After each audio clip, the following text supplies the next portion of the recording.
Yo guys, we're back again. It is the trading revision for this week. We've only taken 2 trades, and these 2 trades actually were pretty good. Second one I lost, first one I won. Altogether, I actually had a positive week. So we're just going to go and review them, see what we could have done better. Hope you guys like this video. Hit that like and subscribe, and let's get to the video. First trade I took, which was on Thursday. The rest of the week was just ass. Monday to Wednesday was just ass. Thursday gave me a pretty good opportunity. Second trade also on Friday was a pretty good opportunity as well. Friday is more of a important one, which I need to realize where I went wrong at. But for Thursday, it kind of just did everything I would like it to do. So here, I took a buy here, and I got a 1 to 7.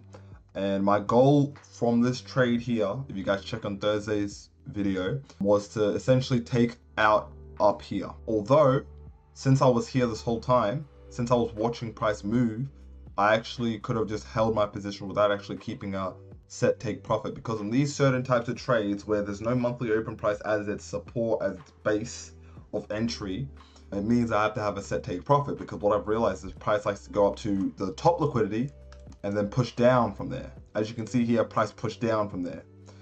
And from this, I can also further learn that I can actually take more trades in the more I learn, if that makes sense. So for this here, what I could have actually done was probably taken a sell right here. Due to the fact that I know that I'm supposed to have a set take profit, I can probably take the reverse trade once again. But there is a problem which I'll have to go in depth and research more about this, because I have also seen a lot of times where price, these sorts of trades where price goes past the take profit area, although while I'm sleeping, it comes back down lower, like this. And that's why I said I have to have a set take profit, because it's probably better for me to have a set take profit than it is not to have one. So this is what happened. Took a buy.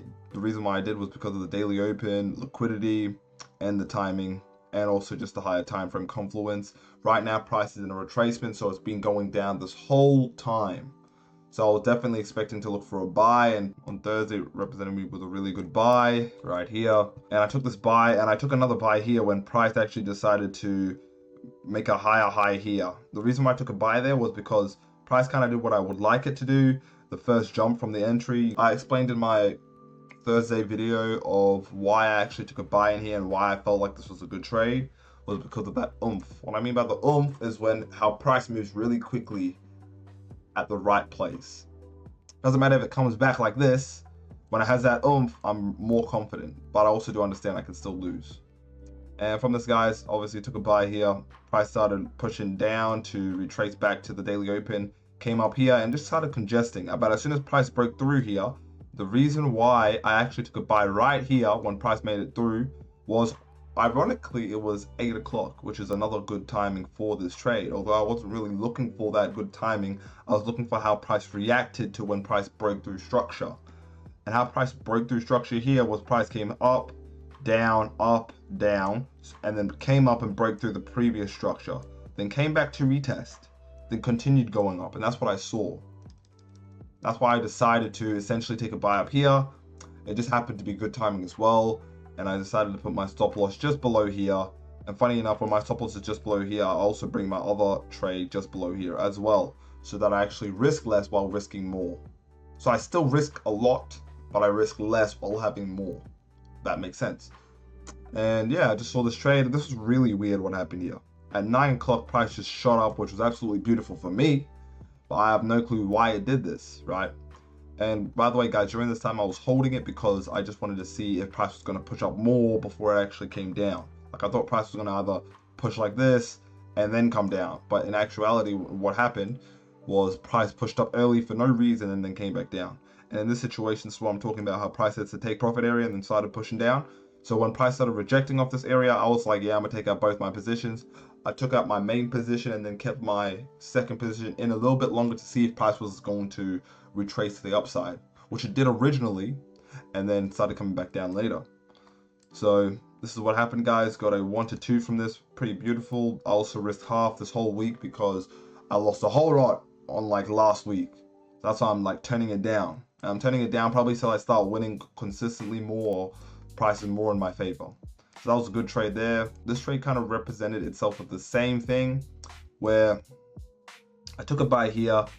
Was I planning on taking a buy again? Probably if price presented itself with good structure, although for this it didn't really represent itself with good structure. Although you can see here, it presented me with the same sort of retracement entry. And you can see how price actually just came all the way up to the set take profit and then came back down again. On Fridays, I was actually having high hopes because price has been in a retracement for so long. I was expecting price to essentially continue going up because usually Fridays goes one way and one way only. Although for this case, price went up and down. So in this case, I still would have had my 1 to 2.5, although I just had needed a bigger stop loss. The reason could be just timing.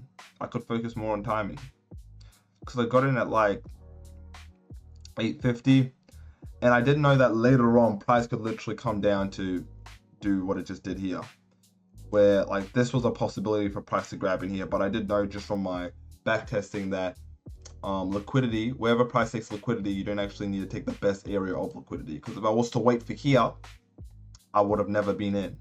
Which is never going in on a trade better than losing a trade? Probably. Although this trade was actually with me and it went exactly how I wanted it to, although my stop loss was just a bit smaller, or my entry was just a bit early. Even though it was good timing, it was early. So I just need to realize what I could have done better here. What I could have done better here was probably just to understand, keep this in the back of my head, that timing is more important than liquidity grabbing and the daily open. But it's going to be hard. So I'm just going to say this is either a mistake and it just happened. These trades happen where you just get nicked out. Or I can say timing is more important than daily open and liquidity. Just because if I was to wait till 9:30, supposedly closer to 10, then at 8, at the start of the good timing sort of area, I would have been in a better position. If I was to start down here, then I would have been probably something like this, 12.5. And then I would have still had like top here, and it would have been just a simple 1 to 2 once again. Although what happened was I just got nicked out, and the lesson I can learn from this is really just to understand to be more patient. Was there news this day? This is what we have to pay attention to. If there was news, and there was no news today. So what I can take from this, in fact, being no news on this day, or later on for this day, I could have taken into account that just to be more patient when there's no news, which I do know originally because it's 8 o'clock. I was really patient the whole London session. So I guess it's just to be more patient when there's no news. So guys, for this one, I made like $30, I think. This one, I lost like $12. Mind you guys, I'm only risking half just so that this account lasts longer. And I'm happy because at the end of the week, I ended up in profits. Even though it's a small profit, it's still profits. At the end of the day, call it break even or profits, but it's better than being in red, which was big last week. So if you guys like this video, hit that like and subscribe. Like I said, I'm not going to stop till I get to the top. Subscribe. You guys have a good day.